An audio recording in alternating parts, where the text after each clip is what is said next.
بسم اللہ الرحمن الرحیم ایاک نعبد و ایاک نستعین۔ سب سے پہلے تو میں تحریک انصاف کے کارکنوں کو مبارک دیتا ہوں کہ اس کے باوجود کہ پورا کریک ڈاؤن ہوا تحریک انصاف کے خلاف،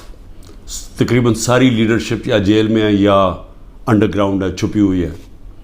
اس کے باوجود جس طرح پبلک نکلی